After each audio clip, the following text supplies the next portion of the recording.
1 जनवरी 1948 जम्मू कश्मीर पर पाकिस्तान के इन्वेजन के बाद भारत और पाकिस्तान के बीच जम्मू कश्मीर की सरजमी पर भयानक जंग जारी थी। भारतीय सेना ने पाकिस्तान के कबायलियों और उसकी सेना को जम्मू कश्मीर के एक बड़े हिस्से से पीछे धकेल दिया था। भारतीय सेना तेज रफ्तार से जीत की तरफ बढ़ रही थी, लेकिन तभी दिल्ली से आए एक फैसले ने सब कुछ एक झटके में पलट दिया। प्राइम मिनिस्टर जवाहरलाल नेहरू जम्मू कश्मीर के मुद्दे को यूनाइटेड नेशंस में ले गए और यूएन ने इस मामले को सुलझाने के बजाय इसमें ऐसी गांठ डाल दी जो आज तक नहीं खुल सकी। भारत का कानूनी हक होने के बावजूद जम्मू कश्मीर का 1/3 हिस्सा पाकिस्तान ने हड़प लिया और तब से ये हिस्सा भारत के नक्शे पर तो है, लेकिन जमीनी हकीकत में ये पाकिस्तान ऑक्यूपाइड कश्मीर यानी पीओके है। पाकिस्तान पीओके के एक हिस्से को आजाद जम्मू एंड कश्मीर कहता है, लेकिन हकीकत यह है कि इस कब्जे के बाद वहाँ आजादी नाम की कोई चीज नहीं बची। वहाँ की जनता आज भी पाकिस्तानी मिलिट्री और आईएसआई के जुल्म के साए में जी रही है। जो सत्ता के खिलाफ मुंह खोलता है वो या तो लापता हो जाता है या फिर मिटा दिया जाता है। कश्मीर को जन्नत कहा जाता है, लेकिन अफसोस पाकिस्तान ने कब्जाए गए कश्मीर को आतंक की फैक्ट्री बना दिया है। पीओके से ही लश्कर ताइबा, जैश ए मोहम्मद और हिजबुल मुजाहिदीन जैसे आतंकी संगठन ऑपरेट करते हैं, जो दशकों से भारत में घुसकर भारत को चोट पहुंचाते आए हैं। पहलगाम हमला इसका लेटेस्ट एग्जाम्पल है। पाकिस्तान के लिए पीओके सिर्फ एक जमीन का टुकड़ा है जिसे उसने हमेशा केवल अपने निजी फायदे और सौदेबाजी के लिए इस्तेमाल किया है। साल 1963 में उसने पीओके का 5180 स्क्वायर किलोमीटर का एरिया चीन को गिफ्ट कर दिया था, ताकि जब भारत इसे वापस लेने की कोशिश करे तो वो चीन को ढाल की तरह इस्तेमाल कर सके। चाइना पाकिस्तान के साथ मिलकर पीओके के रास्ते ही China Pakistan economic corridor CPEC नाम का 3000 किलोमीटर का इंफ्रास्ट्रक्चर नेटवर्क बना रहा है, जो भारत की सुरक्षा के लिए एक गंभीर खतरा है। युद्ध की स्थिति में चाइना इसी रास्ते से न केवल पाकिस्तान तक हथियार और अपनी सेना पहुंचा सकता है, बल्कि भारत की मिलिट्री डिप्लॉयमेंट पर बारीकी से नजर भी रख सकता है। ऐसे में भारत के प्राइम मिनिस्टर से लेकर फॉरेन मिनिस्टर, होम मिनिस्टर और डिफेंस मिनिस्टर तक कई मंचों से ऐलान कर चुके हैं कि पीओके भारत का अभिन्न हिस्सा है और भारत इसे वापस लेकर रहेगा। लेकिन सवाल यह है कि पीओके पर पाकिस्तान का कब्जा कैसे हुआ? पाकिस्तान पीओके में शासन कैसे करता है? पीओके भारत के लिए कितना जरूरी है और आखिर भारत इसे कैसे वापस ले सकता है? 1947 में जब भारत आजाद हुआ था, तब मुस्लिम लीग की डिमांड और ब्रिटिशर्स की चालों के चलते पाकिस्तान नाम का एक नया देश बनाकर भारत से अलग कर दिया गया था। पार्टीशन से पहले भारत में 584 प्रिंसली स्टेट्स थी, जिन पर राजा महाराजा राज करते थे। इन रियासतों को आजादी के समय 3 ऑप्शंस दिए गए थे, या तो वो भारत में शामिल हो सकते थे, या पाकिस्तान का हिस्सा बन सकते थे, या फिर खुद को एक इंडिपेंडेंट नेशन भी घोषित कर सकते थे। रियासतों को भारत में शामिल करना एक बहुत बड़ा डिप्लोमेटिक चैलेंज था, लेकिन सरदार वल्लभ भाई पटेल की सूझबूझ और स्ट्रैटेजी से 562 रियासतें इंस्ट्रूमेंट ऑफ एक्सेशन साइन कर भारत का हिस्सा बन गई थी। लेकिन इस पूरे प्रोसेस में सबसे बड़ी और सबसे पेचीदा रियासत जम्मू और कश्मीर थी। 2 लाख स्क्वायर किलोमीटर से भी ज्यादा में फैला हुआ यह राज्य न सिर्फ बड़ा था, बल्कि रणनीतिक तौर पर भी बेहद जरूरी था। यहाँ के राजा हरि सिंह हिंदू थे, लेकिन उनकी रियासत की लगभग 77% आबादी मुस्लिम थी। ऐसे में हरि सिंह ना तो पाकिस्तान का हिस्सा बनना चाहते थे और ना ही भारत के साथ जाना चाहते थे। उन्होंने जम्मू एंड कश्मीर को एक इंडिपेंडेंट स्टेट बनाए रखने का फैसला किया, लेकिन पाकिस्तान, जो उनके साथ पहले स्टैंड स्टिल एग्रीमेंट एक्सेप्ट कर चुका था, उसने धीरे धीरे हरि सिंह पर पाकिस्तान में शामिल होने के लिए दबाव बनाना शुरू कर दिया। कभी धमकी दी तो कभी डिप्लोमेटिक चालें चली, लेकिन जब कुछ नहीं बना तो पाकिस्तान ने अपने असली चेहरे का नकाब हटा दिया। 22 अक्टूबर 1947 को पाकिस्तान ने हजारों की तादाद में कबायली लड़ाकों और अपनी सेना के साथ मिलकर जम्मू कश्मीर पर हमला कर दिया।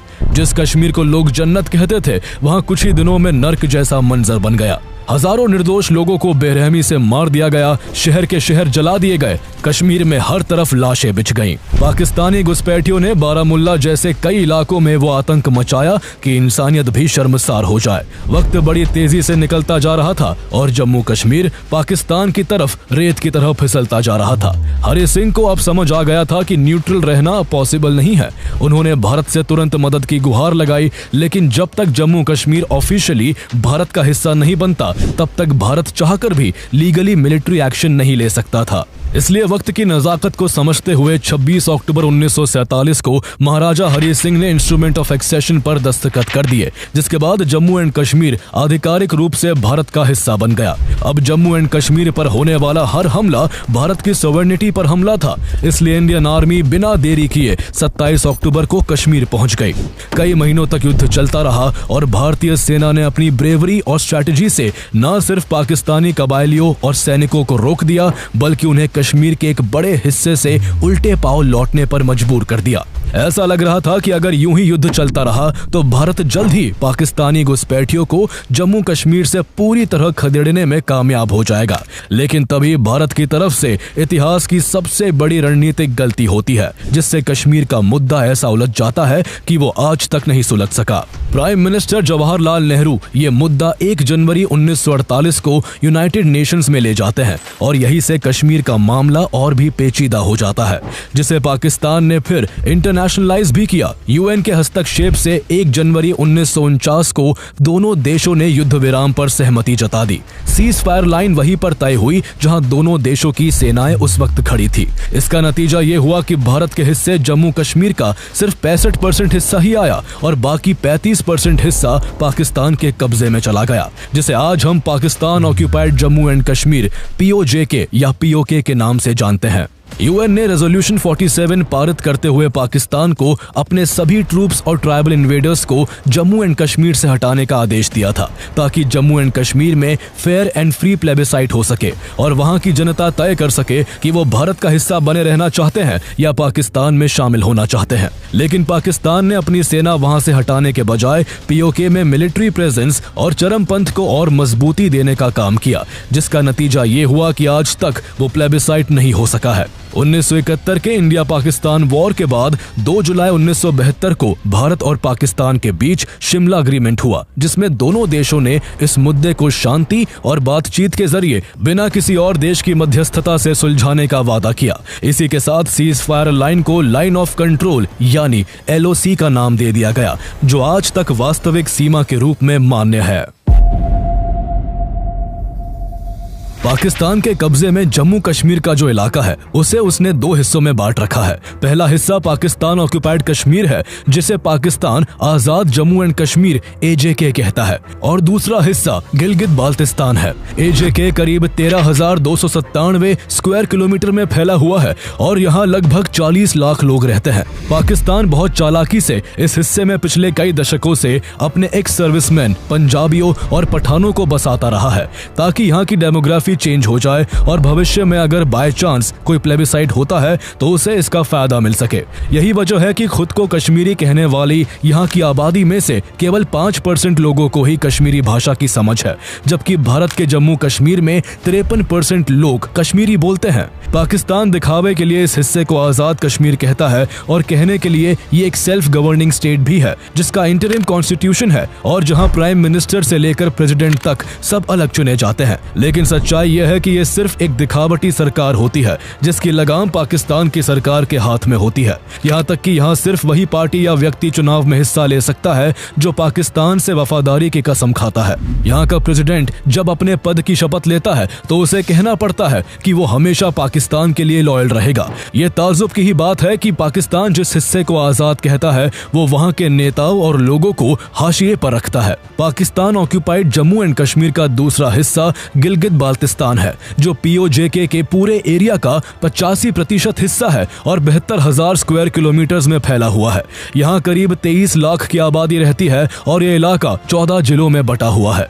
यहाँ की ज्यादातर आबादी बुरुशस्की, शीना और खोवर जैसी लोकल भाषाएं बोलती है और उर्दू का चलन यहाँ तब शुरू हुआ था जब पाकिस्तान ने इस इलाके पर कब्जा किया था। ये एक शिया मेजॉरिटी रीजन है, जबकि पाकिस्तान एक सुन्नी मेजॉरिटी देश है, जिस वजह से यहाँ बहुत से मौकों पर रिलीजियस कॉन्फ्लिक्ट्स होते रहते हैं। गिलगित बाल्टिस्तान को पाकिस्तान की फेडरल गवर्नमेंट कंट्रोल करती है। यहाँ चीफ मिनिस्टर और गवर्नर होते हैं, लेकिन इनकी लगाम भी पाकिस्तानी सरकार के हाथों में होती है। 5 अगस्त 2019 को जब से भारत सरकार ने जम्मू कश्मीर राज्य से आर्टिकल 370 हटाकर उसे 2 यूनियन टेरिटरीज जम्मू कश्मीर और लद्दाख में रीऑर्गेनाइज किया है, तब से पाकिस्तान ने भारत के इस कदम का विरोध करते हुए गिलगित बाल्टिस्तान को अपना 5वां प्रांत बनाने की कोशिशें शुरू कर दी हैं। हालांकि अभी तक इसे आधिकारिक रूप से घोषित नहीं किया गया है। पाकिस्तान के कॉन्स्टिट्यूशन में AJK और गिलगित बाल्टिस्तान दोनों ही हिस्सों को उसके द्वारा कब्जाए जाने की वजह से पाकिस्तान का इंटीग्रल पार्ट नहीं माना गया है और पाकिस्तान खुद इन्हें डिस्प्यूटेड टेरिटरी कहता है। इसके अलावा AJK और गिलगित बाल्टिस्तान के लोग पाकिस्तान की पार्लियामेंट के लिए वोट नहीं करते और ना ही वो किसी फेडरल इलेक्शन में हिस्सा ले सकते हैं। पाकिस्तान ने हमेशा जम्मू कश्मीर के इन कब्जाए हिस्सों को केवल अपने निजी फायदे के लिए इस्तेमाल किया है। इसका सबसे बड़ा एग्जाम्पल साल 1963 में देखने को मिला, जब पाकिस्तान ने एक एग्रीमेंट के तहत गिलगित बाल्टिस्तान की शख्सगाम वैली का करीब 5180 स्क्वायर किलोमीटर का इलाका चीन को सौंप दिया। ये जमीन सौंपने का कोई साधारण मामला नहीं था, बल्कि ये एक सोची समझी रणनीति का हिस्सा था। पाकिस्तान ने इतना बड़ा इलाका चीन को सौंपकर उसके लिए जम्मू कश्मीर के अंदरूनी मामले में घुसने का दरवाजा खोल दिया, ताकि भारत अगर कभी POK को वापस लेने की कोशिश करे तो उसे सिर्फ पाकिस्तान का ही नहीं, चीन का भी सामना करना पड़े। हालांकि भारत ने इस चाइना पाकिस्तान बॉर्डर एग्रीमेंट को कभी मान्यता नहीं दी और हमेशा इसे गैर कानूनी बताया है। इस एग्रीमेंट के बाद ही चीन और पाकिस्तान की नजदीकियां शुरू हो गई। इसी समझौते के बाद काराकोरम हाईवे KKH का कंस्ट्रक्शन शुरू हुआ, जो पाकिस्तान के पंजाब से होकर खैबर पख्तूनख्वा और गिलगित बाल्टिस्तान को पार करता हुआ सीधे चीन के जिनजियांग तक पहुंचता है। इसी हाईवे को एक्सटेंड करते हुए बाद में पाकिस्तान और चीन ने मिलकर China Pakistan economic corridor CPEC नाम का प्रोजेक्ट शुरू किया, जो भारत की सोवरेनिटी पर बहुत बड़ा खतरा है। भारत ने कई बार इंटरनेशनल मंचों पर CPEC का विरोध करते हुए साफ कहा है कि POK भारत का अभिन्न हिस्सा है और वहां कोई भी थर्ड पार्टी एक्टिविटी पूरी तरह गैर कानूनी है। पाकिस्तान ने कब्जाए हुए जम्मू कश्मीर यानी POK का इस्तेमाल सिर्फ सिंबॉलिक तौर पर नहीं किया, बल्कि उसने इसे भारत में आतंक फैलाने की फैक्ट्री भी बना दिया। पाकिस्तान ने 1980s में ही POK में टेररिस्ट ट्रेनिंग कैंप्स खोलकर आतंकियों को इंडिया में हमले करने की ट्रेनिंग देना शुरू कर दिया था। पाकिस्तान ने जमात-ए-इस्लामी कश्मीर और JKLF जैसे पॉलिटिकल ग्रुप्स को भी फंड करके कश्मीर में इंडिया के खिलाफ माहौल बनाने का काम किया। हिंदुओं और कश्मीरी पंडितों की टारगेटेड किलिंग भी इसी प्लान का हिस्सा थी, जिसे पाकिस्तान ने ऑपरेशन टूपाक नाम दिया था। 1990 में लाखों कश्मीरी पंडितों का पलायन इसी के चलते हुआ। इसके बाद एक बड़े आतंकी हमले हुए। 1998 में वनधामा, प्रंकोट और चापनारी जैसी जगहों पर मासूमों का कत्ल हुआ। 2000 में अमरनाथ यात्रियों पर हमला हुआ। 2001 में Jammu and Kashmir legislative assembly को निशाना बनाया गया। 2016 में उरी, बारामुल्ला, 2019 में पुलवामा, 2024 में सोनमर्ग, गुलमर्ग और रियासी में कोऑर्डिनेटेड अटैक्स हुए और हर एक हमले की जड़ पाकिस्तान और POK में मौजूद टेरर नेटवर्क से जुड़ी थी। 22 अप्रैल 2025 का पहलगाम हमला भी इसी बड़ी साजिश का हिस्सा था। ऐसे हमले करने वाले आतंकियों को पाकिस्तान की इंटेलिजेंस एजेंसी ISI और पाकिस्तानी सेना की देखरेख में पाकिस्तान और POK में ट्रेन किया जाता है। POK में घुसपैठ कराकर भारत में तबाही मचाई जाती है। पर सवाल उठता है कि पाकिस्तान आखिर भारत के खिलाफ टेररिज्म का सहारा क्यों लेता है और भारत को चोट पहुंचाने के बजाय पाकिस्तान अपनी तरक्की पर ध्यान क्यों नहीं देता? इसका जवाब जानने के लिए हमें साल 1947 में चलना होगा, जब पाकिस्तान अस्तित्व में आया। विभाजन के बाद पाकिस्तान को ब्रिटिश इंडियन आर्मी का 30% हिस्सा, नेवी का 40% और एयरफोर्स का 20% मिला, लेकिन इकोनॉमी का सिर्फ 17.5% हिस्सा ही उसके पास आया। ऐसे में इतनी बड़ी सेना को संभालना पाकिस्तान के लिए भारी पड़ गया। 1948 में जब पाकिस्तान के पहले प्रधानमंत्री लियाकत अली खान ने पहला बजट पेश किया, तो उसका 75% हिस्सा डिफेंस और सेना की तनख्वाह पर खर्च हुआ। ये पाकिस्तान के हर क्षेत्र में मिलिट्री की पकड़ मजबूत होने की शुरुआत थी। देखते ही देखते पाकिस्तान के रिसोर्सेज और पॉलिटिक्स पर पाकिस्तानी आर्मी ने इस कदर पकड़ बना ली कि 1958 में जनरल अयूब खान ने देश का पहला मिलिट्री कू कर दिया। इसके बाद कॉन्स्टिट्यूशन डिसॉल्व हुआ, मार्शल लॉ लगा और फिर पाकिस्तान एक लोकतंत्र से ज्यादा एक सैन्य राज्य बनकर रह गया। 1977 और 1999 में भी 2 और मिलिट्री कू हुए और ये साफ हो गया कि पाकिस्तान में असली ताकत सेना के ही पास रहेगी। इसी वजह से पाकिस्तान में ये हाल है कि 1947 से आज तक कोई भी प्राइम मिनिस्टर अपना 5 साल का टेन्योर पूरा नहीं कर पाया। वहाँ कभी सिविलियन गवर्नमेंट को बर्खास्त कर दिया जाता है तो कभी सरकार सिर्फ सेना की कठपुतली बनकर रह जाती है। जो भी नेता सेना की लाइन से हटता है या तो उन्हें एग्जाइल में भेजा जाता है, फांसी पर चढ़ा दिया जाता है या फिर जेल में सड़ाया जाता है। इसका जीता जागता एग्जाम्पल पाकिस्तान के पूर्व प्रधानमंत्री इमरान खान है, जो आज भी जेल में है और जिनके साथ पाकिस्तानी सेना की ज्यादतियों की खबरें समय समय पर बाहर आती रहती है। पाकिस्तान की सेना को पता है कि भारत से अगर रिश्ते सुधर गए तो उनकी ताकत कम हो जाएगी, इसलिए भारत से दुश्मनी पाकिस्तान की सेना की सर्वाइवल स्ट्रेटेजी बन गई है। इसी माइंडसेट ने 1965, 1971 और 1999 की जंगों को जन्म दिया, जिनमें हर बार पाकिस्तान को हार का सामना करना पड़ा। 1971 की हार पाकिस्तान के लिए सबसे शर्मनाक थी, जिसमें 93,000 पाकिस्तानी सैनिकों को भारत के सामने सरेंडर करना पड़ा और पाकिस्तान अपने आधे हिस्से ईस्ट पाकिस्तान से हाथ धो बैठा। पाकिस्तानी आर्मी को समझ आ गया था कि भारत से सीधी जंग में वो कभी नहीं जीत सकते, इसलिए पाकिस्तान ने प्रॉक्सी वॉर का रास्ता चुना, जिसमें नुकसान भारत को हो लेकिन पाकिस्तान सीधे तौर पर जिम्मेदार ना दिखे। यही से ISI और पाकिस्तानी सेना ने मिलकर आतंक का इंफ्रास्ट्रक्चर खड़ा किया और जैश-ए-मोहम्मद, लश्कर-ए-तैयबा, हिजबुल मुजाहिदीन जैसे संगठनों को पाला गया। POK और पाकिस्तान के भीतर दर्जनों ट्रेनिंग कैंप्स तैयार किए गए, जहां आतंकियों को हथियार, नक्शे और घुसपैठ की ट्रेनिंग दी जाती है। जम्मू कश्मीर में हमला करने के लिए POK से ही आतंकियों को भेजा जाता रहा है, क्योंकि वहां की जियोग्राफिकल कंडीशंस आतंकियों को भारत में घुसपैठ का एक आसान रास्ता प्रदान करती है। यहाँ मौजूद घाटियों, पहाड़ों, घने जंगलों और कमजोर फेंसिंग वाली LOC से होकर आतंकी आराम से भारत में दाखिल हो जाते हैं और आम नागरिकों और भारतीय सेनाओं को निशाना बनाते हैं। ये पाकिस्तान की लो कॉस्ट हाई इम्पैक्ट रणनीति है, जिसके तहत इस तरह के हमलों से पाकिस्तान को कोई बड़ा नुकसान नहीं होता। उसके केवल कुछ आतंकी मारे जाते हैं, लेकिन भारत को जान माल का भारी नुकसान झेलना पड़ता है। हर हमले के बाद पाकिस्तान उससे हाथ झाड़कर खुद को बचाने की कोशिश करता है। जब भारत आतंकियों को मारने के लिए सर्जिकल स्ट्राइक या एयर स्ट्राइक करता है तो पाकिस्तान अपनी सॉवरेनिटी का रोना रोकर दुनिया भर में विक्टिम कार्ड खेलने लगता है। POK में कई ऐसे मदरसे भी चलाए जाते हैं जहां बच्चों को जिहाद और भारत से नफरत की तालीम दी जाती है।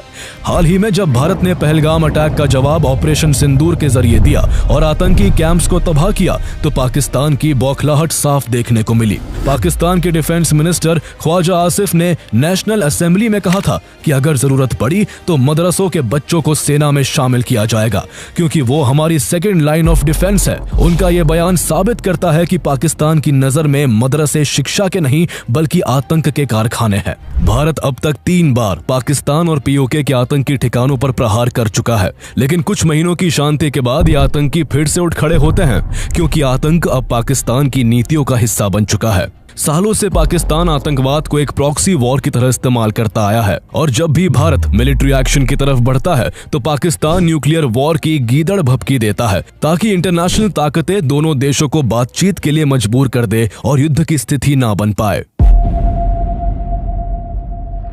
भारत में पाकिस्तान की तरफ से लगातार हो रही आतंकवादी गतिविधियों पर फुल स्टॉप लगाने के लिए POK का भारत में दोबारा मिलना बेहद जरूरी है।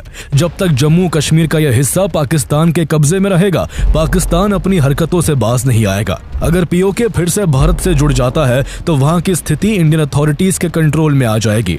आतंकवादी कैंप्स का सफाया किया जा सकेगा और आतंकियों पर सीधा शिकंजा कसा जा सकेगा। ऐसे में पाकिस्तान के लिए भारत में आतंक फैलाना बेहद मुश्किल हो जाएगा। लेकिन POK के भारत से जुड़ने का फायदा सिर्फ इतना नहीं है, बल्कि POK भारत के लिए स्ट्रेटेजिक, इकोनॉमिक और जियोपॉलिटिकल तीनों ही मोर्चों पर बेहद अहम है। POK की लोकेशन इसे स्ट्रेटेजिकली बेहद सेंसिटिव बनाती है। इसकी सीमाएं कई देशों से लगती है। ये वेस्ट में पाकिस्तान के खैबर पख्तूनख्वा पास और अफगानिस्तान के वखान कॉरिडोर से मिलता है। नॉर्थ में चीन के जिनजियांग प्रोविंस, साउथ में पाकिस्तान के पंजाब प्रोविंस और ईस्ट में भारत के बाकी जम्मू एंड कश्मीर से मिलता है। अगर POK भारत का हिस्सा होता तो भारत को अफगानिस्तान से सीधी रोड कनेक्टिविटी मिलती। अफगानिस्तान को सेंट्रल एशिया और साउथ एशिया के बीच स्थित होने की वजह से हार्ट ऑफ एशिया कहा जाता है।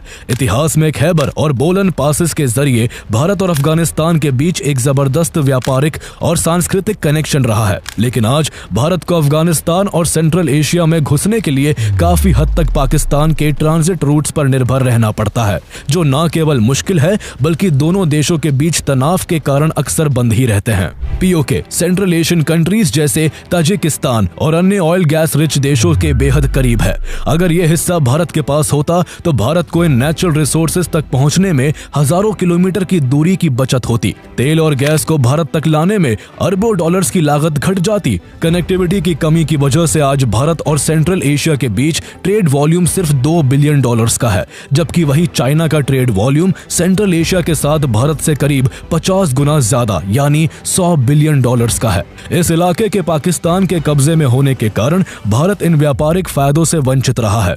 अगर भारत पीओके को वापस ले लेता है तो गिलगित बल्तिस्तान में दोबारा एडमिनिस्ट्रेशन होने के बाद भारत श्रीनगर, कारगिल होते हुए स्कर्दू, गिलगित और फिर इरशाद पास के जरिए अफगानिस्तान और सेंट्रल एशिया तक पहुंच सकेगा। जैसे ही ये ट्रेड रूट खुलेगा, जम्मू कश्मीर, लद्दाख, हिमाचल प्रदेश और पंजाब जैसे राज्यों की अर्थव्यवस्था में जबरदस्त उछाल आएगा। ये इलाके फिर सिल्क रूट जैसे इंटरनेशनल ट्रेड हब्स बन सकते हैं। लेकिन हकीकत में ये सब इतना आसान नहीं है। पाकिस्तान और चीन की सबसे बड़ी चाल China Pakistan economic corridor CPEC है। ये $60 बिलियन से भी ज्यादा का 3000 किलोमीटर लंबा इंफ्रास्ट्रक्चर प्रोजेक्ट है, जो चीन के काशगर शहर से शुरू होता है और गिलगित बल्तिस्तान से होते हुए बलोचिस्तान के ग्वादर पोर्ट तक जाता है। इस प्रोजेक्ट के जरिए चाइना और पाकिस्तान एक दूसरे से हाईवे, रेलवे और पाइपलाइन के जरिए स्ट्रेटेजिक और इकोनॉमिक रूप से बंधते जा रहे हैं। चीन और पाकिस्तान 2030 तक इस प्रोजेक्ट को कंप्लीट करना चाहते हैं, जिसके बाद चाइना को ग्वादर पोर्ट से मिडिल ईस्ट, अफ्रीका और इंडियन ओशन में एक आसान एक्सेस मिल जाएगा। यहाँ से वो इंडियन नेवी की भी हर एक्टिविटी पर नजर रख सकता है, जिससे भारत की समुद्री रणनीतिक पकड़ पर बड़ा खतरा पैदा हो सकता है। आज चाइना के तियानजिन पोर्ट से पर्शियन गल्फ तक का समुद्री रास्ता लगभग 13,000 किलोमीटर लंबा है, जो स्ट्रेट ऑफ मलाका से होकर गुजरता है और भारत के अराउंड घूमता है। लेकिन CPEC के जरिए ये दूरी घटकर सिर्फ 2000 किलोमीटर की सड़क यात्रा बनकर रह जाएगी। चीन और पाकिस्तान की ये पूरी रणनीति पीओके पर आधारित है और यही वजह है कि पीओके का भारत से अलग होना भारत के लिए सबसे बड़ी रणनीतिक चुनौती है। जहां चीन और पाकिस्तान मिलकर भारत की जमीन पर सड़कें बना रहे हैं, टनल्स खोद रहे हैं और इंफ्रास्ट्रक्चर खड़ा कर रहे हैं, तो वही भारत को सेंट्रल एशिया से जुड़ने के लिए ईरान में चाबहार बंदरगाह पर बड़ा इन्वेस्टमेंट करना पड़ रहा है। इसका मकसद ईरान और अफगानिस्तान के जरिए सेंट्रल एशिया और मिडिल ईस्ट तक एक ऑल्टरनेट ट्रेड रूट बनाने का है। लेकिन इस रूट को पूरी तरह विकसित करने में भारत को कई कानूनी अड़चनों और ईरान की राजनीतिक अस्थिरता का सामना करना पड़ रहा है। इसलिए अगर भारत को रीजनल ट्रेड, पॉलिटिकल इन्फ्लुएंस और स्ट्रेटेजिक डेप्थ हासिल करनी है तो सबसे जरूरी कदम पीओके को फिर से भारत में मिलाना है। इसके अलावा पीओके में भारत के लिए वाटर रिसोर्सेज एक और छुपा हुआ खजाना है। सिंधु नदी और उसकी सहायक नदियां इस क्षेत्र से होकर गुजरती है, जो हाइड्रो इलेक्ट्रिक पावर जनरेशन के लिए बेहद अनुकूल है। अगर पीओके भारत के पास होता है तो यहाँ बड़ी संख्या में डैम्स और पावर प्रोजेक्ट स्थापित किए जा सकते हैं, जो यहाँ की तरक्की का जरिया बनकर भारत की ऊर्जा जरूरतों को काफी हद तक पूरा कर सकते हैं। पीओके का भारत में दोबारा शामिल होना न सिर्फ भारत की सुरक्षा के लिए जरूरी है, बल्कि ये हमारे strategic interest, trade potential, energy needs और रीजनल इन्फ्लुएंस के लिए भी क्रिटिकल है। लेकिन सवाल उठता है कि आखिर भारत पीओके को कैसे वापस हासिल कर सकता है। पीओके को वापस लेने के लिए भारत एक मल्टी प्रोंग्ड स्ट्रैटेजी अपना सकता है, जिसमें डिप्लोमेटिक प्रेशर, पाकिस्तान में इंटरनल अनरेस्ट, पीओके में पब्लिक अपराइजिंग और कैलकुलेटेड मिलिट्री एक्शन जैसी चीजों को साथ लेकर चलना पड़ेगा। आज पाकिस्तान के अंदर हालात पहले से कहीं ज्यादा कमजोर है। बलोचिस्तान में आजादी की मांग तेज हो चुकी है। ये इलाका पाकिस्तान की 44% जमीन घेरता है और नेचुरल रिसोर्सेज से भरपूर है, लेकिन वहां की जनता को ना तो उसके संसाधनों का हक मिला और ना ही वहां कोई विकास हुआ। पाकिस्तान की हुकूमत वहां सिर्फ लूट और दमन करती रही है। इसी का नतीजा है कि आज बलूच लोग पाकिस्तान से पूरी तरह आजादी चाहते हैं। बलोच लीडर मीर यार बलोच ने हाल ही में पाकिस्तान से इंडिपेंडेंस की घोषणा करते हुए ऐलान किया है, we are not Pakistani, we are Balochistani. उन्होंने भारत से समर्थन मांगा और न्यू दिल्ली में एक बलोच एम्बेसी खोलने की भी मांग रखी। इसी के साथ बलोच लिबरेशन आर्मी ने पाकिस्तान की नाक में दम कर रखा है। BLA ने हाल ही में पाकिस्तान के खिलाफ खुला मोर्चा खोलते हुए ऑपरेशन हीरोफ 2.0 की शुरुआत की है, जिसके तहत पाकिस्तान की 58 मिलिट्री पोस्ट और सिक्योरिटी इंफ्रास्ट्रक्चर पर 78 से ज्यादा हमले किए जा चुके हैं। वहां कभी ट्रेन को हाईजैक कर लिया जाता है तो कभी पाकिस्तानी सैनिकों के कॉन्वॉय को बम धमाकों और गोलियों से निशाना बनाया जाता है। ये भारत के लिए एक स्ट्रेटेजिक अपॉर्चुनिटी है। भारत अपनी इंटेलिजेंस और कोवर्ट सपोर्ट से इस आंदोलन को और भी संगठित कर सकता है। अगर बलूचिस्तान पाकिस्तान से अलग होता है तो पाकिस्तान के इकोनॉमिक और स्ट्रेटेजिक बैकबोन टूट जाएगी, क्योंकि वहां के ग्वादर, ओरमारा और पासनी जैसे पोर्ट्स सेंट्रल एशिया के लिए सबसे क्रिटिकल सी ट्रेड रूट्स है। सिर्फ बलूचिस्तान ही नहीं, खैबर पख्तूनख्वा और सिंध के कुछ इलाकों में भी आजादी की मांगे जोर पकड़ रही है। अगर ये तीनों मोर्चे एक साथ जल उठे तो पाकिस्तान इंटरनल केओस में उलझ जाएगा और ऐसे समय में भारत चौतरफा दबाव बनाकर POK के मुद्दे पर पाकिस्तान को पूरी तरह आइसोलेट कर सकता है। इसके साथ ही भारत को इंटरनेशनल डिप्लोमेसी का इस्तेमाल करते हुए पाकिस्तान की कमजोर अर्थव्यवस्था पर प्रहार करना होगा। पाकिस्तान आज पूरी तरह से IMF और चीन के कर्ज पर टिका हुआ है। पाकिस्तान की सरकार एक तरफ टेररिज्म को स्पॉन्सर करके भारत में आतंक फैलाती है, दूसरी ओर वो खुद को बेचारा दिखाकर बड़ी चालाकी से IMF जैसे संस्थानों को कर्ज देने के लिए मना लेती है। ऐसे में भारत IMF के पावरफुल सदस्य देशों को पाकिस्तान की आतंकवाद समर्थन नीति दिखाकर कन्विंस कर सकता है ताकि पाकिस्तान को फ्यूचर में कोई भी लोन ना मिले। FATF पहले ही पाकिस्तान को 3 बार ग्रे लिस्ट में डाल चुका है। हालांकि 2022 में वो इससे बाहर निकल गया था, इसलिए भारत को फिर से पाकिस्तान की टेररिज्म फंडिंग और भारत में हुए हमलों के सबूत FATF में पेश करके उसे ग्रे लिस्ट में डालने की कोशिश करनी होगी। अगर ये होता है तो पाकिस्तान पर इंटरनेशनल फाइनेंशियल रेस्ट्रिक्शंस और भी सख्त हो जाएंगी। और जब एक तरफ देश में इंटरनल रिबेलियन होगा तो दूसरी तरफ इकोनॉमी भी ध्वस्त हो रही होगी। तब पाकिस्तान की जनता ही अपनी सरकार के खिलाफ सड़कों पर उतर आएगी और ये वही समय होगा जब भारत अपने मिशन को पूरा करने के लिए सही जियोपॉलिटिकल एनवायरनमेंट हासिल कर चुका होगा। जब पाकिस्तान अपने ही इंटरनल क्राइसिस में उलझा हुआ होगा तब भारत के लिए POK में रणनीतिक बढ़त लेने का बेहतरीन मौका हो सकता है। POK में भी पाकिस्तान के लिए हालात बहुत खराब है। वहाँ पिछले कुछ सालों से पाकिस्तान विरोधी प्रदर्शन लगातार तेज होते जा रहे हैं। लोगों का गुस्सा सिर्फ पाकिस्तान की नीतियों पर नहीं बल्कि उसके दोहरे रवैये और भेदभाव के खिलाफ भी है। पाकिस्तान की इकोनॉमी आज बुरी तरह चरमरा चुकी है। महंगाई इतनी बढ़ गई है कि लोगों के लिए 2 वक्त की रोटी जुटाना भी मुश्किल हो गया है। शुरू में पाकिस्तान सरकार ने गेहूं और आटे पर सब्सिडी दी जो POK में भी लागू थी, लेकिन कुछ ही महीनों में ये सब्सिडी वहां से हटा ली गई। इससे लोगों में जबरदस्त गुस्सा फूटा और POK की सड़कों पर सरकार विरोधी प्रदर्शन शुरू हो गए। इस आक्रोश को देख पाकिस्तान सरकार को ये सब्सिडी दोबारा चालू करनी पड़ी, लेकिन वहां के लोगों का गुस्सा यही नहीं थमा, क्योंकि POK में बिजली की हालत भी बदतर है। पाकिस्तान की टोटल 20% इलेक्ट्रिसिटी POK के मांगला डैम से पैदा होती है, लेकिन फिर भी वहां की जनता को सिर्फ 30% सप्लाई दी जाती है और बाकी की बिजली पाकिस्तान अपने पंजाब को सप्लाई करता है। इसके चलते POK में 12-12 घंटों की पावर कट होती है और इस पर भी भारी भरकम बिजली बिल होते हैं, जिन पर टैक्सेस इतने ज्यादा है कि कुछ लोगों की आधी से ज्यादा कमाई इसी में चली जाती है। इन सभी कारणों के चलते 2023 से अब तक वहां मैसिव प्रोटेस्ट हो चुके हैं। वहां कभी पाकिस्तान सरकार के डिस्क्रिमिनेशन के खिलाफ आजादी के नारे लगते हैं तो कभी भारत से मदद की मांग की जाती है। कई बार ये प्रोटेस्ट हिंसा का रूप भी ले चुके हैं। कभी जनता ने पाकिस्तान के खिलाफ आक्रोश में किसी पुलिसकर्मी की जान ले ली तो कभी किसी SDM को भीड़ में पीटकर उसके कपड़े तक फाड़ दिए। POK में ह्यूमन राइट्स वायलेशन भी एक बहुत बड़ा मुद्दा है। Human rights commission of Pakistan ने खुद माना है कि पाकिस्तान इंटेलिजेंस एजेंसी ISI यहां प्रेस और प्रो इंडिपेंडेंस ग्रुप्स की निगरानी करती है और पाकिस्तान के खिलाफ बोलने पर लोगों को या तो अरेस्ट कर लिया जाता है या मार दिया जाता है या फिर कहीं गायब कर दिया जाता है। POK की जनता पाकिस्तान सरकार के भेदभावपूर्ण रवैये, सेना के अत्याचार और बढ़ती महंगाई से अब तंग आ चुकी है। ऐसे में भारत के पास एक बड़ा अवसर है कि वो अपनी इंटेलिजेंस के जरिए वहां के जन आंदोलनों को दिशा दे सकता है। AJK में पाकिस्तान की कठपुतली सरकार होती है जो लोगों की आवाज से ऊपर पाकिस्तान के हुक्म को रखती है।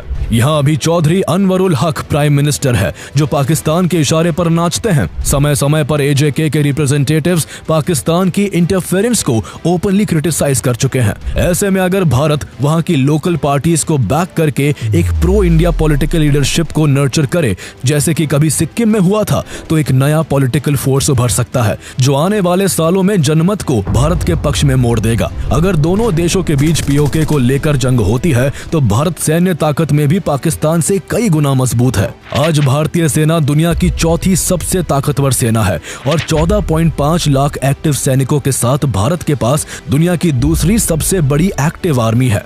बेशक ओवरऑल मिलिट्री पावर में भारत पाकिस्तान से बहुत आगे है, लेकिन बात इतनी सीधी भी नहीं है। पीओके का इलाका बेहद दुर्गम और पहाड़ी वाला है और ऊंचे पहाड़, नैरो रास्ते और सीमित रोड कनेक्टिविटी के कारण यहाँ जमीनी जंग भारत के लिए चुनौती बन सकती है।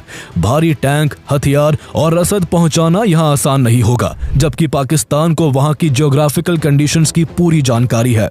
इसलिए भारत को किसी भी मिलिट्री एक्शन से पहले वहाँ के लोगों का मन पूरी तरह जीतना होगा ताकि वो भारत की मदद कर सके। चूंकि पीओके एक बेहद मिलिटराइज्ड जोन है जिसे पाकिस्तान ने भारी सैन्य मौजूदगी के साथ किले की तरह बना रखा है, इसलिए किसी भी मिलिट्री ऑपरेशन की शुरुआत में सबसे पहले पाकिस्तान की महत्वपूर्ण सैन्य चौकियों और इंस्टॉलेशंस को निशाना बनाकर खत्म करना जरूरी होगा।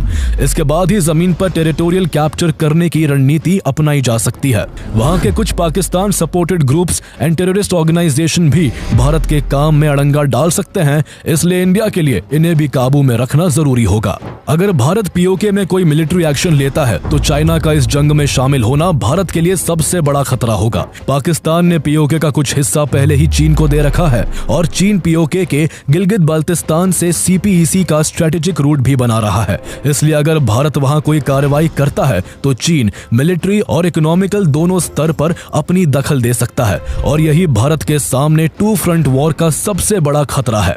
ऐसे में पाकिस्तान के साथ साथ चीन से भी लड़ना भारत की मुश्किल काफी बढ़ा सकता है।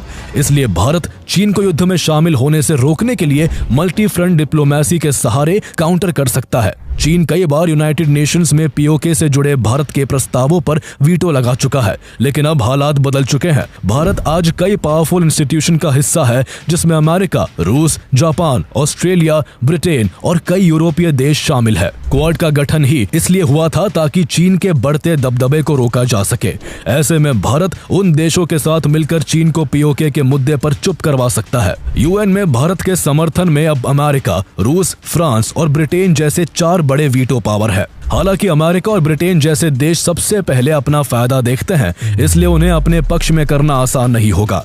लेकिन जब पाकिस्तान भीतर से पूरी तरह बिखर रहा होगा, उसके प्रांत बगावत की कगार पर होंगे और पीओके की जनता खुलकर आजादी की मांग कर रही होगी, तब भारत को इंटरनेशनल सपोर्ट जुटाना पहले से आसान हो जाएगा। और उसी वक्त भारत एक कड़े सैन्य ऑपरेशन के जरिए पीओके को फिर से खुद में शामिल कर सकता है। इसके बाद अगर दोनों देशों के बीच वॉर होती है तो न्यूक्लियर वॉर का खतरा भी रह सकता है। पाकिस्तान कश्मीर को अपने गले की नस बताता है, जिससे साफ है कि वो कश्मीर के लिए आखिरी हद तक जाने की कोशिश कर सकता है। भारत और पाकिस्तान दोनों ही देशों के पास न्यूक्लियर वेपन्स है, लेकिन Bharat no first use policy को मानता है, जिसके हिसाब से जब तक कोई देश भारत पर परमाणु हमला नहीं करेगा, भारत ऐसा कोई कदम नहीं उठाएगा। लेकिन पाकिस्तान इस नीति को नहीं मानता। अगर उसे भारत से कोई खतरा महसूस हुआ तो वो पहले न्यूक्लियर हमला कर सकता है। इस तरह का अस्थिर रवैया किसी भी युद्ध को बेहद खतरनाक बना सकता है। भारत को इन पहलुओं को ध्यान में रखकर ही कोई बड़ी सैन्य कार्रवाई करनी होगी। सिर्फ इतना ही नहीं, बड़े युद्ध का एक परिणाम यह भी होगा कि जहां पाकिस्तान की अर्थव्यवस्था बिल्कुल गर्त में चली जाएगी, तो वही युद्ध की एक बड़ी कीमत भारत की इकोनॉमी को भी चुकानी पड़ेगी। लेकिन नुकसान को देखकर क्या भारत के एक अभिन्न हिस्से को हमेशा के लिए दुश्मन देश के हवाले छोड़ा जा सकता है? पीओके सिर्फ कोई जमीन का टुकड़ा नहीं है, बल्कि वो भारत के मुकुट कहे जाने वाले जम्मू कश्मीर का वो हिस्सा है जो भारत की पहचान और अधिकार है। पीओके को वापस हासिल करना सिर्फ एक जियोपॉलिटिकल एम नहीं है, बल्कि ये भारत की कॉन्स्टिट्यूशनल रिस्पॉन्सिबिलिटी और नेशनल प्राइड का सवाल है। यही वजह है कि जम्मू कश्मीर विधानसभा में 24 सीटें सिर्फ और सिर्फ पाकिस्तान ऑक्यूपाइड कश्मीर पीओके के लिए रिजर्व रखी गई है। जम्मू कश्मीर का नक्शा तभी पूरा होगा जब उसका हर इंच भारत के पास वापस आएगा। ये रास्ता लंबा और जटिल जरूर है, लेकिन हर भारतीय को यकीन है कि वो दिन जरूर आएगा जब जम्मू कश्मीर का ये हिस्सा सिर्फ भारत के नक्शे में नहीं, भारत की सरहदों में भी। Please subscribe.